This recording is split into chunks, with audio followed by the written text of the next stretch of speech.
Yeah, we are live now. Yeah, let's start the session formally. Good day to everyone. Welcome you all to SSE E-Talk series conducted by Saveetha School of Engineering, Saveetha Institute of Medical and Technical Sciences. Today, E-Talk will be the 16th E-Talk of the series. I am Dr. Deepak, Associate Dean, International Affairs, Saveetha School of Engineering, Saveetha Institute of Medical and Technical Sciences. At the outset, I extend my sincere thanks to our Honorable Chancellor, Sir. I also extend my sincere thanks to our Director Madam for our Director Madam's continuous support, guidance, and motivation. I also thank Principal Sir and Vice Principal Sir for their kind support. Today we have with us Mr. Alan Ong Tee Chuan, Digital Media Head of the Department, Institute of Creative Arts and Design, UCSI University, Malaysia. UCSI University and Saveetha School of Engineering, Saveetha Institute of Medical and Technical Sciences have signed the MOU last year. We have represented SIMATS in an international education summit conducted by UCSI University in Malaysia last year. Architectural students from UCSI have also visited Saveetha for the International Architecture Workshop hosted by Saveetha College of Architecture and Design, Saveetha Institute of Medical and Technical Sciences last year. I am sure this e-talk will open up new opportunity in the near future in terms of student exchange program and research collaboration. Let me quickly highlight the biodata of Mr. Alan Ong Tee Chuan. He is currently working as Digital Media Head of the Department, Institute of Creative Arts and Design, University, UCSI University. Earlier, you worked as a senior 3D specialist at GXM SDN BHD. He of SWOT Quest cartoon series from 2005 to 2006 in Intellectual Technology. Now it is called as Miraini Animation Studio. He also involved in other major projects such as Project Green Planet, KLIA, GSC Signature, KLCC, Air Asia X, U Mobile, Malaysia Palm Oil Board, Cambodia, and others, with a series of launch videos, hologram projections, and multimedia contents. I am very happy to welcome Mr. Alan Ong Tee Chuan to deliver his invited talk in our SSE E-Talk series conducted by Saveetha School of Engineering, Saveetha Institute of Medical and Technical Sciences. Over to you, Mr. Alan. Okay, thank you so much, Dr. Deepak here, and a very good day to everyone as well. And I will express my sincere gratitude to Dr. Deepak and to the rest of the panels, right, all the people that Dr. Deepak mentioned over here. It was an honor to be with everyone. So, Dr. Deepak, can you hear clearly from my side? Is it okay, the line? Yeah, it is audible. It should be fine now. Okay, so I'll just proceed with whatever I have. So my topic today, right, I'm just going to be a little bit not so formal here. It's going to be more of a casual sharing session, right, together with all of you in this fine institute itself. All right, connecting the pixel journey into the digital realm itself.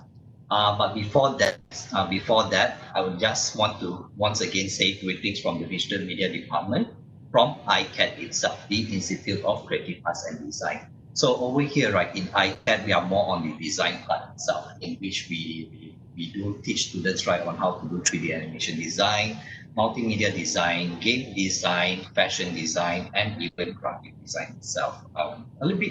A lot of drawings here, a lot of handling together with the computers and whatnot in this fine department itself. So I do have, right, two important aspects when I want to talk about connecting the pixel itself and also the journey into the digital media realm.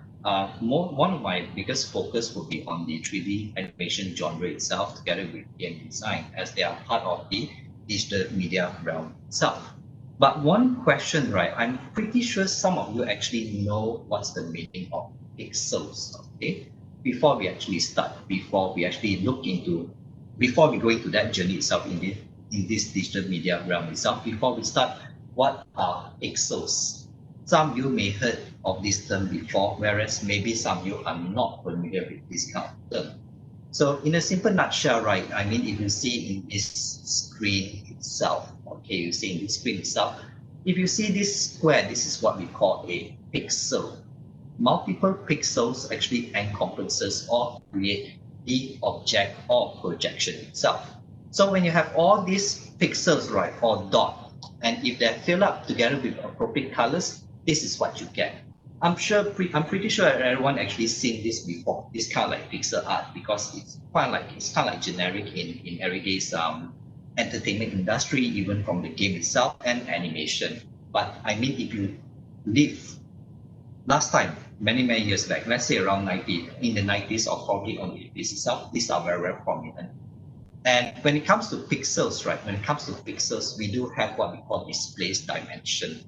Now we are living in this digital age. We do have all this HD, 4K resolution. During my time, right, I'm sure Dr. Deepak as well, and for the rest of the senior members, we are over here, maybe around 20 years back, or probably even earlier than that. But right now we are over here, but to the extent we have 4K resolution. When I talk about 4K here, or even 19201080, if one pixels, okay, this is one pixel, one dot. Over here, if you talk about 1920, you can imagine that there are over 1000, there are exactly 1920 pixels on the screen itself.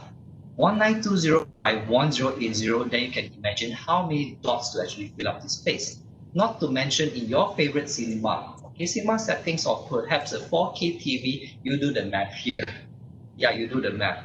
So all these projections, right, all these digital projections are actually made out from pixels, hence connecting the pixels themselves. Those pixels actually form the message or content that you see on your screen nowadays, even on your computer or even on your phone. So when we have that, right, when we have all this term itself, okay, I'm going a little bit deep onto the term itself. When you have all these pixels, when you have all this dimension or resolution, we actually can create what we call digital-based content, as what you can see. So the most prominent example, right, I mean, is if everyone loves the MCU movie as I am, okay, I can't wait for the next one.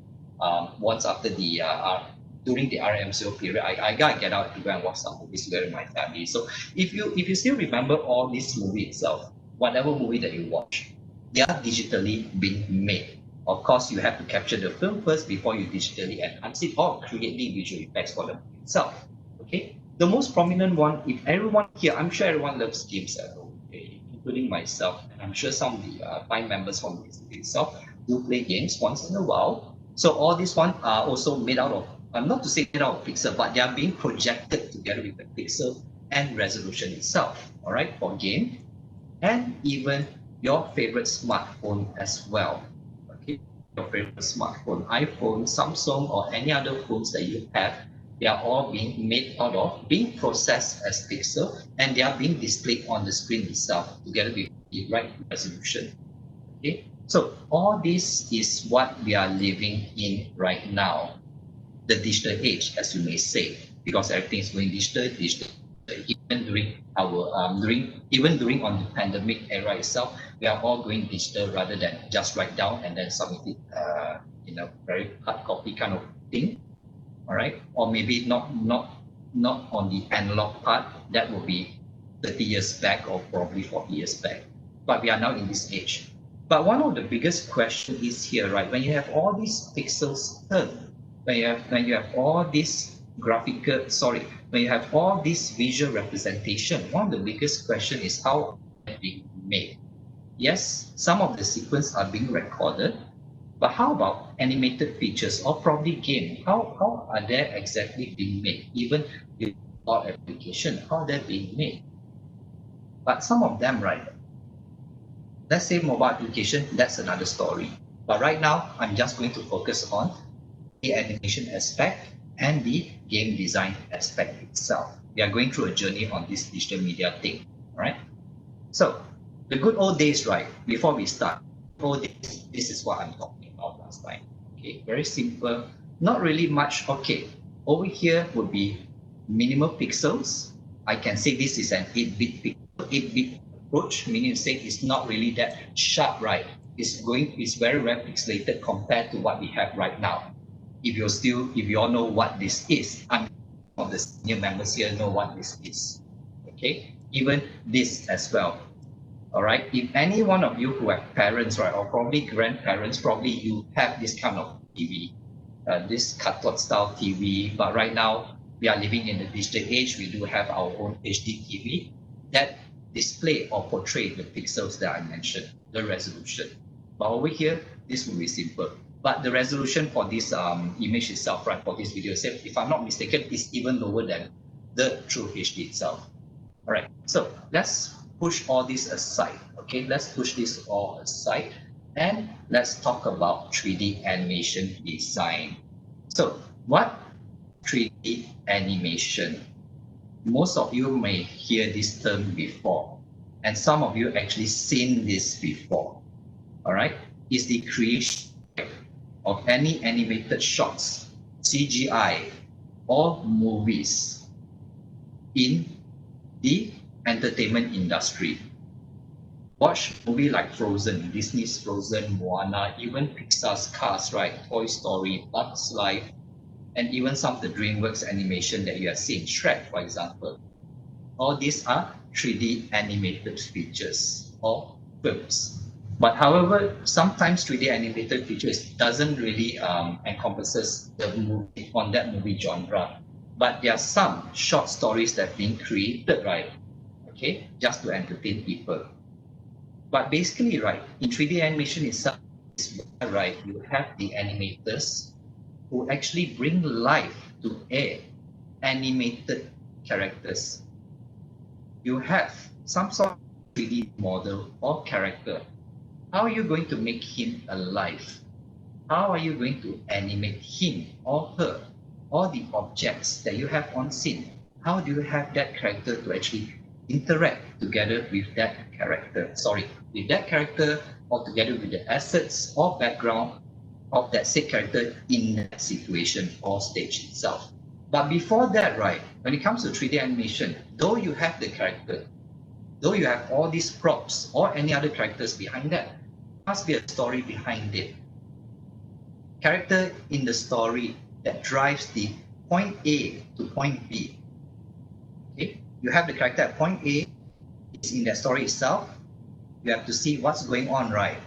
From that point to the end, the character drives in the story itself to tell the message to the audience. Very common that you see in Frozen or any other animated feature. You focus on one character and you, through his eye or her eye, that tell you the journey from point A to point B, basically. All right. So very important would be to have these two important aspects. One of them would be the story itself. A captivating story and appealing actually make audience stay glued on their chair and probably entertained by your storyline. The right character with the right action, with the right action to tell the story to actually further act in that story itself, then you have any shots. Okay, but how exactly are they being made? So this is just a general outline, but later I'll talk about some of the known process here. Okay, so in 3D animation, if you hear the word 3D, three-dimensional, we are all three-dimensional beings. We have what we call the height, right, depth, and even the, what you call that, not to say weight, I can't quite remember that term. We call that the X, Y, and Z axis over here.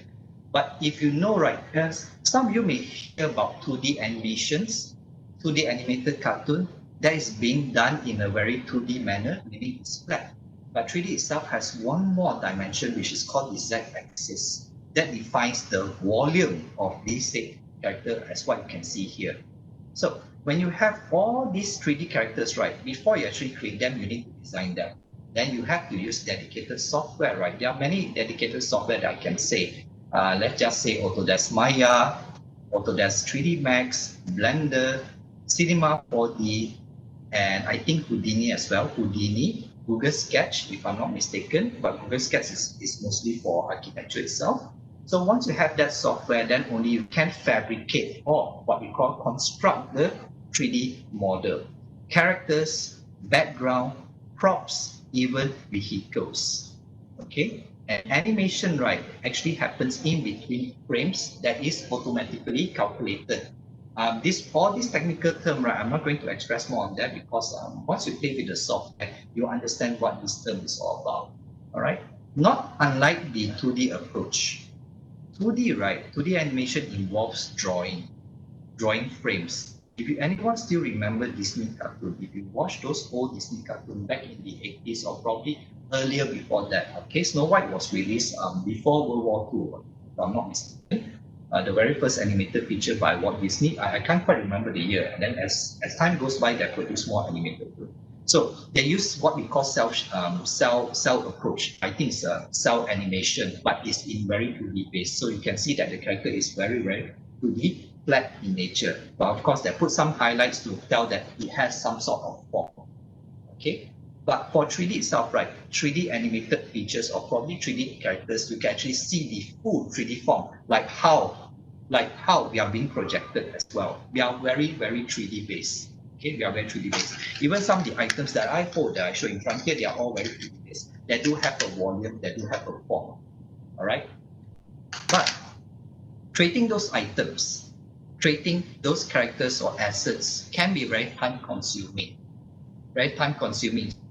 Imagine, right, when it comes to a movie production, okay, a movie production like the animated feature that I just mentioned, okay, Frozen or probably like Moana or Coco or any other Pixar movie. If you see the background that they created, if you see the characters that they created, not to mention hundreds of characters that they actually created for the sake of that movie, it's actually time consuming. Therefore, in those kind of companies, right, they do have what they call roles or probably job specification, all right, in which they hired a lot of modelers, 3D modelers to actually create those assets or characters. And trust me, right, it dependent on their speed and their quality. It doesn't take one day to actually create a character, though some can actually achieve that. But for precision purposes, and probably the detail, right? It may take more than a day. It could take 1 week, or it could take a month, or maybe more than that. Not to say more than a month, less than a month to actually produce one character, or less than that. Not to mention the background itself. So you can imagine how many assets, right, or how many individuals that they're required to create those assets. But the good thing about 3D, right? The good thing about 3D, once you have those assets, they can reuse it for future project. Take example for Pixar. Okay, I do have the picture over here. This is just a thought in my mind. Because normally you will notice that they actually recycle a lot of assets for their movies. Okay, if you remember one of the movie called Up, right? There's one called Doug, if I'm not mistaken. They actually recycled Doug for Ratatouille or vice versa. Okay, even some of the characters actually put in as cameo, right, in any of their stories. So it is recyclable. So not unlike the 2D approach, 2D requires continuous drawing, frame by frame. Even the new character, you gotta draw. That was the olden days where drawing is required to create 2D animation. But now the 2D animation is being expanded into a more digital phase, okay, in which it can be done digitally, it can be animated digitally. Not unlike last time, but now we are being submerged, right? Or we have the privilege to explore a lot of software to create all these fanciful outcome or output. All right, so that is the essence behind it. This is the essence behind the 3D animation design. But however, in our program itself and in any a production pipeline, there's a generic pipeline for 3D animation. That's what you can see here. Every story, right? I'm taking this one example that's being done by our students in UCSI ICAD. Let's say, for example, over here. Well, if you want to create something, if you want to create a product, you need a proposal, you need a game plan, you need an idea. Everything comes down from the paper itself first. Everything comes down from the paper. Okay? All comes from the paper itself, where you need to draw what is the character, how's the setup, what is the background, what's the story all about, okay, who, where, when. All right, so once you have that, this is what we call character design, visualization, okay, character conceptualization or planning, and even the story itself. And the next one is to establish, right, what would be the flow of the story itself. First thing first, maybe before you actually, this is what we call storyboard, okay? This is what we call storyboard. But before we have this storyboard, I'm sure you all heard about scripts. Scripts transferred to storyboard. Storyboard is more like a pre-visualization of how, right, the story would go, how the story would flow. But of course, there's a few processes pre-visualization. We have the storyboard, we have the what we call animatics later on. Okay? But the planning process, right, is very, very important to establish the foundation or fundamental of that story itself. It's very, very important. If there's no game plan in this, right, means the whole production will fail. So this one has to be as solid as possible, the planning phase. The next one, right, so this is what the student do. They plan first. Then the next one is, all right, this is one of the biggest time consuming in which they utilize, right, specific software or dedicated software to create the characters. Definitely the character itself will go through several revision. That's what you can see over here. Maybe different color, different hairstyle, but I think this character itself, right, if I'm not mistaken, she has some sort of like a ponytail top, so that will be the revision. But this is the first version of the character that they did, but they revised it later. So this is where they actually construct, right, the character based on what they plan over here, based on what they plan over here to this, and even the background itself, as what you can see. So this is a time-consuming process, a time-consuming process to actually create the characters and assets, okay, based on the planning that they have or initiated before. All right. So not only that when it comes to the creation of the characters and assets, how do you actually make the character move? For a 3D character, how do you make them move? How do we move? We move through a set of joints, okay? A set of joints or bones that's being integrated in our body already, basically. So the same goes for characters themselves, in which what we insert joints into them. When we have joints into the character, this is where we can actually animate the characters in scene. So this is what the students did, okay? This is what our students did. First thing first will be the model. Then they put in the joints, okay? There's a lot of technical terms like paint weighting. I'm not going to express on that. It's very, very technical, but I'm giving you all some overview, right, of how it's being done. Okay, this is a journey of what they face and what you may face in the future if you partake this program itself, this discipline, I can say. So they insert joint which actually enables them, right, to move the character, move the arm, move the head, do a little bit of mouth movement, talking, and act like the human being. Therefore, if you still remember the first part, right, of what I mentioned, to bring life to animated characters. So this is where, right, through animation itself, 3D animation, this is where you actually bring life to a non-living object. You give life. Okay, you give life, you make them move to what? To how the fellow would react, how the character would react in the story itself. She moves with this action. If she's angry, what would she do? Would she slap the character? Would she actually like punch anyone? How about the cat? If it's pissed off, what would it do? If he's happy or she happy, how would they react? So animators, right, when they do this kind of animation, they are not only restricted alone to just animate, but they need to act or understand how the character will feel. Okay, normally I would tell my students, if you are that character, how will you react? You need to act it out. You need to record a video of yourself doing that action, in which most of the animators around the world actually do that as well. This is what we call blocking animation as well. Okay, so these are a few examples as what you can see here. Same goes for here, some testing, and when you notice all these dots, right, those are basically controllers so that they can actually move the character's expression, okay, to create some sort of like a happy expression or sad expression. Close the eye, open the eye, make the eyes sad or angry. All right, that's what you can see here, and together with the camera angle. So this process, right, process takes the longest time, but with proper planning, it can be done.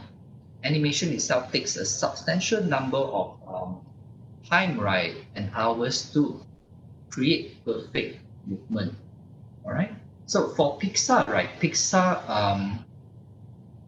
how that work, right, in Pixar itself, from what I heard, from what I read, they are to create a second worth, maybe a 7 second worth of animation. It took them 2 weeks to achieve perfection.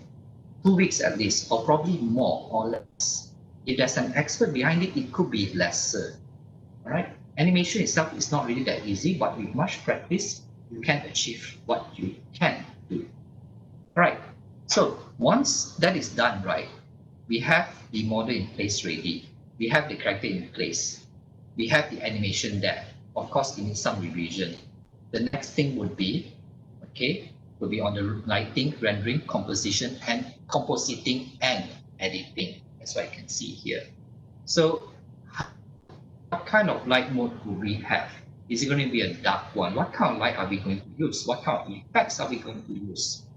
What kind of what's the rendering layer? Is there going to be some ambient occlusion behind it? How would be the editing be like? So this would be one of the final process in which we put everything in place. Okay, put everything with the right lighting, edit the video, put in the sound, make sure the frame rate is okay, make sure the mode is there, make sure the color correction is there, and this is what you get out one part of it. And once you have everything done right, definitely there will be a revision. Okay, definitely there will be a revision because your product will not be the finalized product. They will show their work to clients or friends. They'll ask, what do you think of this? Is there any improvement? Maybe this action needs to be adjusted. Maybe the lighting has to be much more brighter rather than dark. Then they need to revise that particular scene. Because every production itself must be some revision to make it better. So normally I tell the student, maybe there's something wrong here. Probably you can try this one. Does it look better? Okay, so they need to redo that particular itself. So once you have all this one done, right? Once you have all this one done, then you can have the final product, poster, movie poster here, and even the animation itself. All right, I'm going to play the animation. I do hope it's not going to be that dark. Okay, please don't forget because it may be laggy at your side there. And I do hope that you all can hear the sound, right, of the animation itself. Okay, let's hope it's not that dark. Right. Okay, it's loading. All right, yeah, there you go. Okay, give it some time. All right.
Right.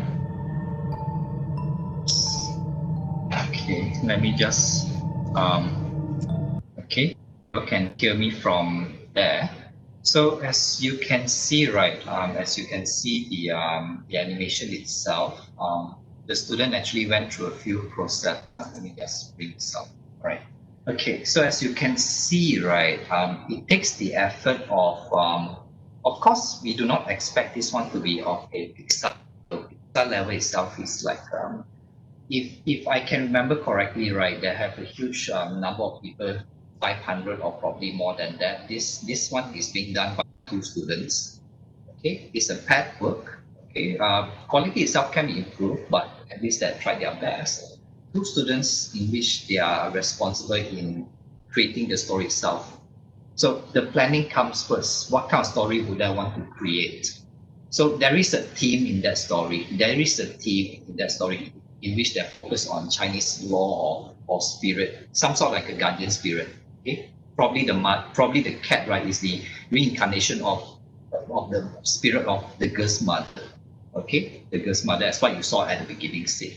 So they did a little bit research. They did some research in which how do I actually achieve this mood?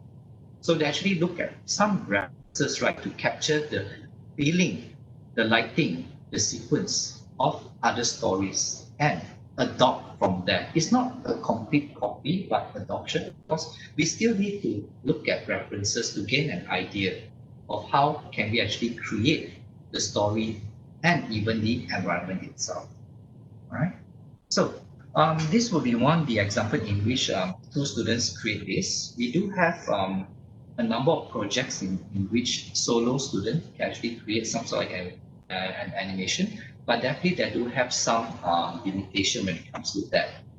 To me, this is an well done job. At least they tried their best. Not to what expected, but it is a very well executed work. And in the industry itself, they actually look for students like this, okay, if I'm not mistaken, but mostly they will focus on students with one discipline, which is either modeling or animation. But our students here, they are basically they are more on the road all rounded, okay, to produce the animation. And I have another example. That's what you can see here. So this is a work that's being done, right? Not really character animation per se, but more on the part where we have one student who creates some sort of like an alleyway. So his inspiration, right? His inspiration was he referred to those Hong Kong alleyway, those Hong Kong those empty, dirty alleyway, and he wanted to explore on the steampunk kind of concept. I think steampunk, if I'm not mistaken, I can't quite remember that word itself. Not really steampunk, sorry, a futuristic punk concept. But let's have a look at his animation here.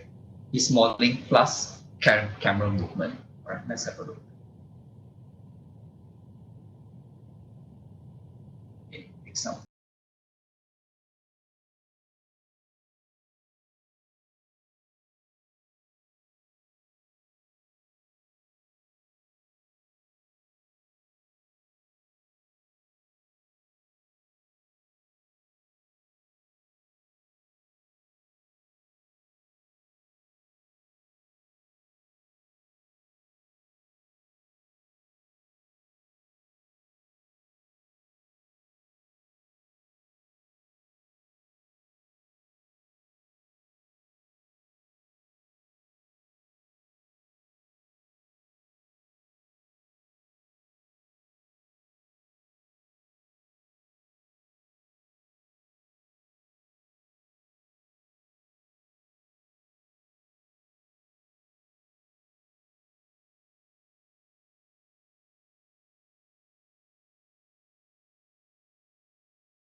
Okay, so, right, let me just bring this out.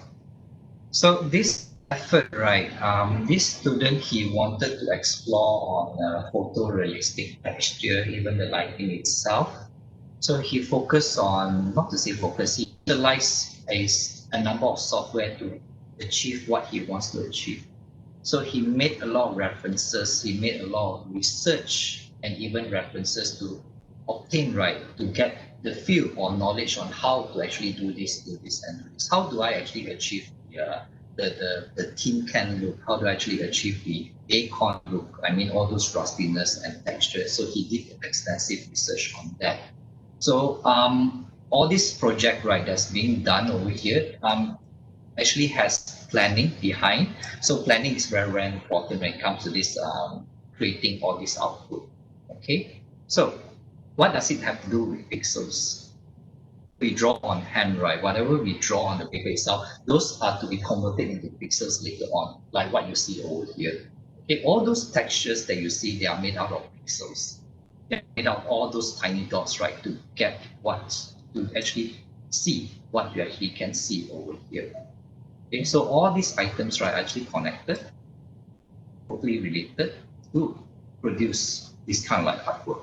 So this is an effort, right? This is an effort by one student. He spent a lot of time to actually create the model. Plan first, all right, plan first, construct the model, create the textures, the colors, establish the lighting, and then after that, composite and edit, and that's what you saw.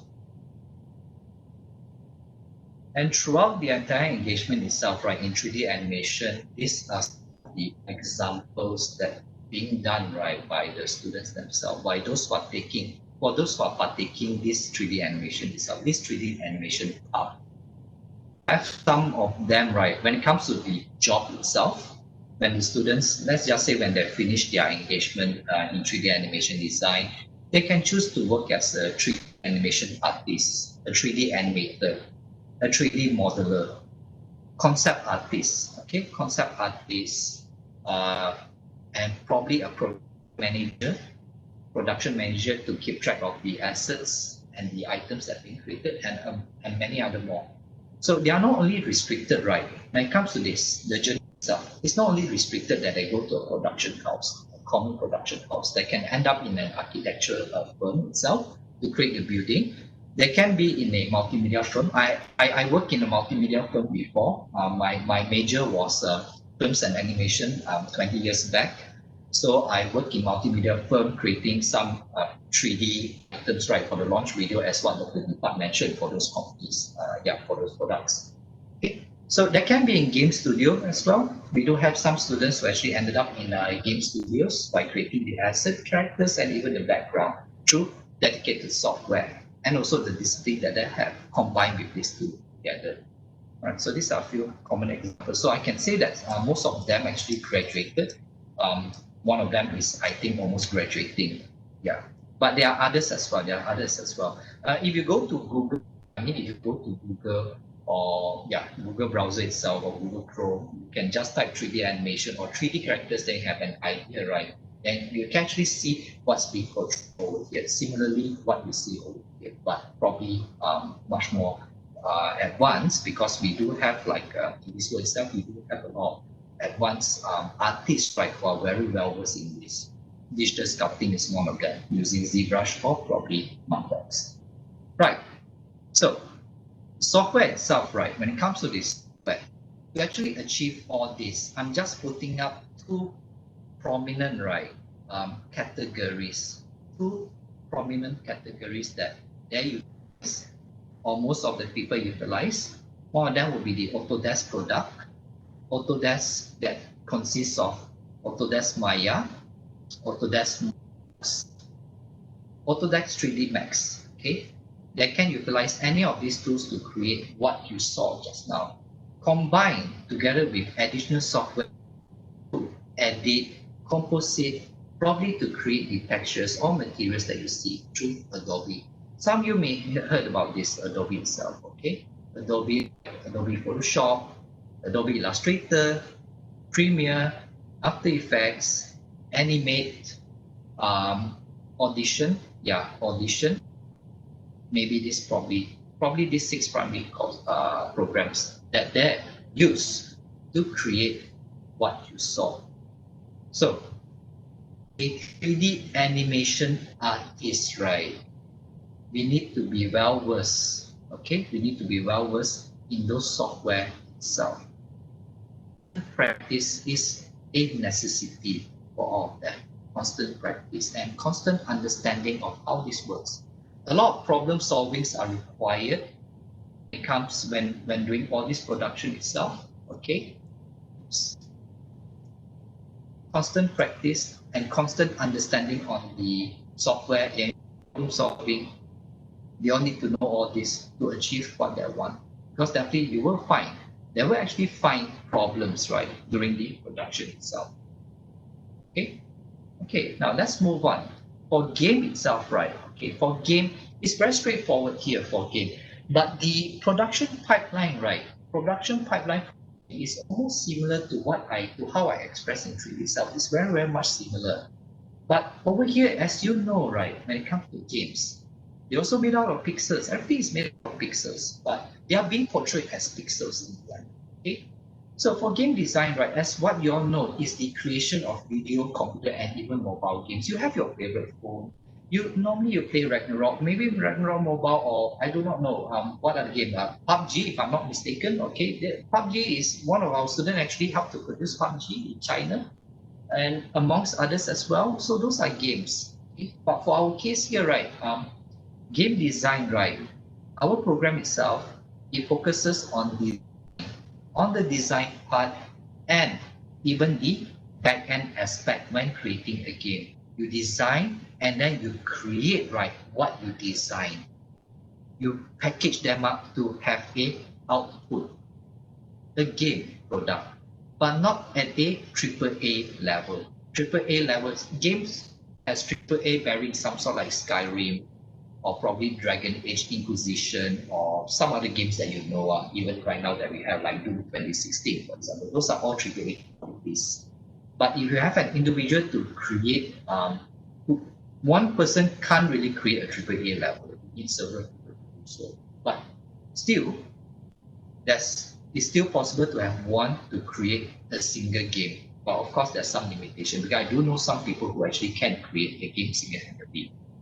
But all right, in our program itself, we wanted to nurture students into game as well, because we do see a rise, right, in independent developers slowly rising. There's a lot of competition going on. There's a lot of pitching here and there. Is slowly rising. Okay, up to the part where AAA companies do take notice on that as well. Right? But game design program itself, it's not about playing game. Though yes, we still play games to understand the game, how it works, what's the principle behind it, what's the gameplay. We still play game just to understand, so we can actually implement what we learn from that game itself into the product. So this one requires some research and exploration as well. Okay. So these are, I'm sure you've seen all this before. Yeah, I'm sure you've seen all this before. And as I mentioned just now, right, the journey of creating the game is somewhat similar. The pipeline, the process is somewhat similar to the 3D animation itself. You have the planning first, definitely. What kind of game would we want to do? First-person shooter, strategy game? Is it going to be a mobile game? Okay, fine, mobile game. What kind of mobile game are we creating? Is it going to be some sort of like a strategy game, a puzzle game? Okay, let's go for puzzle. So what kind of puzzle are we going to create? Let's take, for example, Candy Crush, for example. Candy Crush. The theme would be candies. Okay, let's create some candies. The function behind all those candies. How do we create the power-ups? So the planning has to be there at the beginning as what being stated in the 3D itself. And then, assets are we going to create? What software are we going to use? Are we going to use a 3D software or 2D software to create all these assets? What kind of engine are we going to implement? Are we going to incorporate all these assets into Unreal Engine, Unity Engine, or this engine or that engine? Which one? It all comes from the planning first, then it will be slowly developed along the way to get the final product. Almost similar, but of course testing is required to discover any bugs. Okay? So as you can see here, there are some examples. All right. Unfortunately, right, unfortunately, until now, because this game design itself, right, is pretty new in our program itself. It's very, very new. For now, the students, they are able to just create the conceptual art first before that translate this one into probably a 3D model or avatar for the game itself, for that said gamer. Okay, that's what you can see here. Very, very new in nature because we still had yet to produce any final form for this. Okay, it's very, very new. Though the number is slowly rising up for this case. Okay, so I can't show much example for this one. Can't show much for this. Right. So for the software, right, it could be similar. It could be similar with what you see earlier on. Okay, we can use Maya together with the incorporation of Adobe Soft, but we are also utilizing Unity, right? Unity engine is a free source, open source, free engine to be used by the public itself. So we actually utilize Unity to actually do the project itself. All right.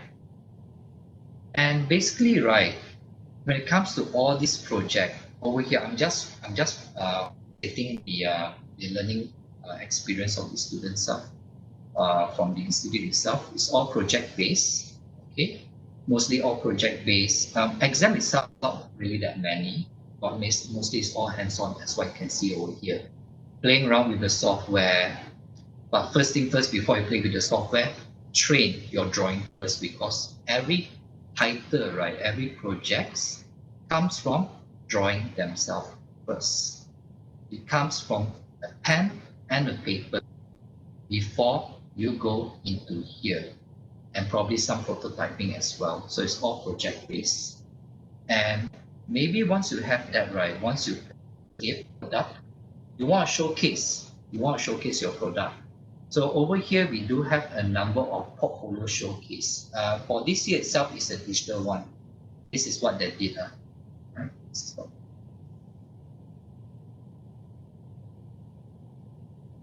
Okay, take some time, right? Okay.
So yeah, that was the pop showcase that they had conducted recently. I think 1 month back. Sorry, on August itself, where they showcased their work, 3D animation work, graphic design, multimedia. Game not as yet, not yet. All right, I'm about to end my journey here on my presentation. Just a last thought when it comes to this entire journey itself.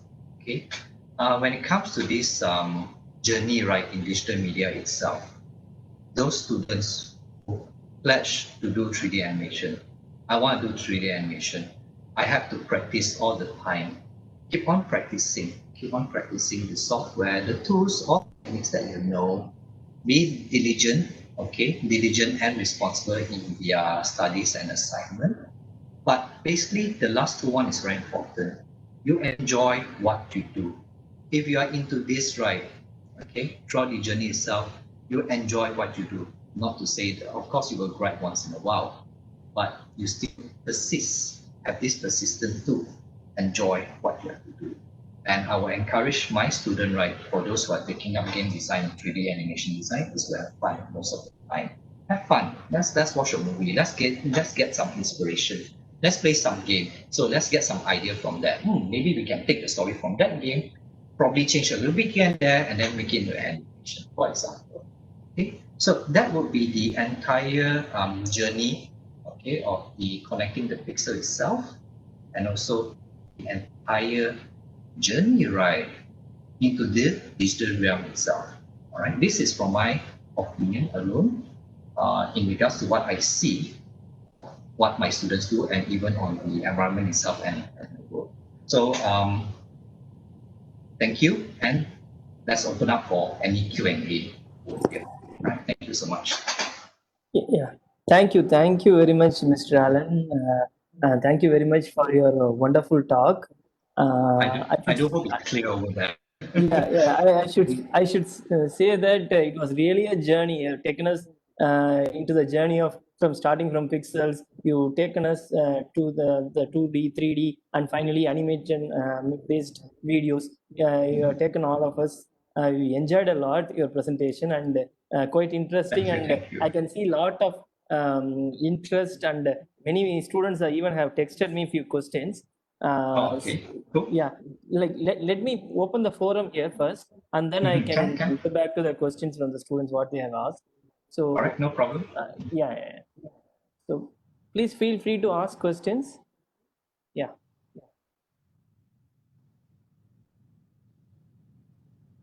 Okay. Before they are ready, let me quickly ask one or two questions from the students who they have texted me. So, like, see, they were asking this question you have slightly answered during your presentation, but still, like, they have asked, like, what are the design tools available? You have shown one or two, like, and which is the best one? One student I have asked. Okay, this is a little bit subjective when it comes to best. Okay, this is very subjective because many other softwares available online and even in the market itself. It's actually dependent on how well, right, you actually utilize those software. So let's say for my case, right, if I use Maya, okay, I'm very well versed, not to say well versed, okay, not really a super expert in that, but I'm still learning on Maya. So let's say, for example, I use Maya all the time, but there's also another software called 3D Max, for example. 3D Max, there's also another software called Blender.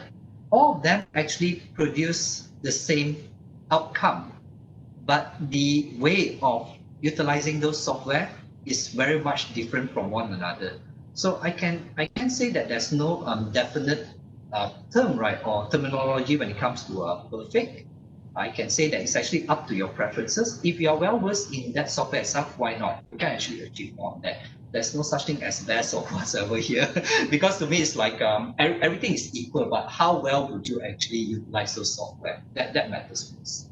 Hope that answered your question. Yeah. Thank you. One more interesting question from an enthusiastic student. Like he's asking, like, what will be the duration it takes, like, to become a very good animator? Oh, okay, I see. Okay, the duration itself is actually dependent. Okay, it's actually dependent on how much you can actually absorb or practice. Okay, in some cases, right, I can say it's not a 2 years thing. Okay, I can say it's not a 2 years thing because as animators themselves, right, modelers or animators, it takes years, right, to fully upgrade yourself. Even as I speak, right? Even as I speak, I have to upgrade myself even up to now.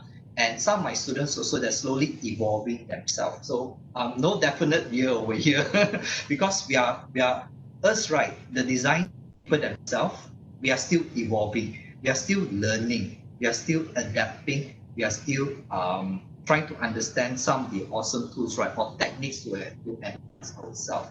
But I can say, right, maybe minimum 1 or 2 years or probably more, but that's also dependent on how well you can actually absorb or understand the term, right, or the tools that that you want to use or implement or utilize for the said project? Yeah. Do hope that answered that. Yeah, it sounds like a practicing doctor. There's no set year to that. There's no set year to that because you're still learning. There's a lot of new things outside. Yeah, it's like when you discover something. Hey, I want to learn that new technique. There you go. So not really defined. There's no proper definition behind that, but it's actually dependent. Yeah. True. Answers. Yeah, definitely. Kalaivani ma'am. So any other question from the audience? Yeah, is there any other questions from your end, ma'am? Yeah. Sir, your presentation was really good. We had a very nice time. Thank you. We have started with 3D animation slowly and showed the video clips and all, and moved to game design. Really, it was very interesting. And whenever I find my students or my children at home, they're very fond of playing games and all. And recently, with my daughters, I watched a person. It was really good. And they were all saying, I was thinking, what is the background they were applied? It was really interesting, and dialogues was there. But then too, that picture has attracted all the age group of students, not only students, youngsters, everyone is attracted. That is the media now it has been catching up, and students also got very much interested in doing that. As you said, we also put the softwares, what and all they can go for it. And the thought for the day you have said at the last was really good, sir. By constant practice, they can achieve it. That is sure of it, based on the interest also and motive. And we are proud to say that our students are very good in doing the video presentations as well. And I think your presentation also will help them, and many students will learn from this. Thank you for your wonderful presentation. I'm sorry, Dr. Kalaivani. The line is a little bit breaking, so I'm sorry that I couldn't hear the entire sentence. I'm so sorry. You didn't tell me, sir. No, she was thanking you for the wonderful presentation. I see. Thank you. I was trying to capture the question. Thank you so much, Doctor. Thank you so much.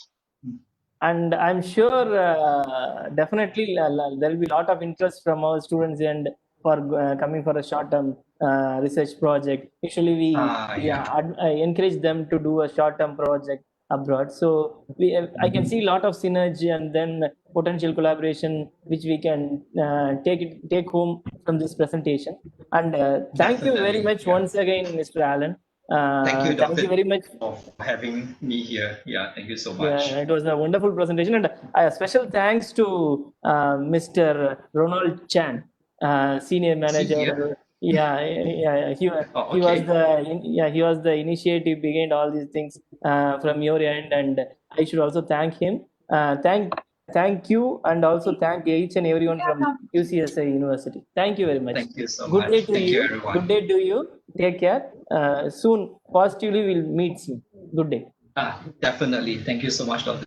And thanks for everything for this arrangement. And I have to apologize if certain part I accidentally slurred or or not intended to talk about. I have to apologize on that. No, nothing like that. Okay, thank you. Thank you so much. Thank you so much. Good day. Take care. Mr. Allen. Good day. Right. Bye. Yeah. All right. Thank you so much, everyone. Thank you.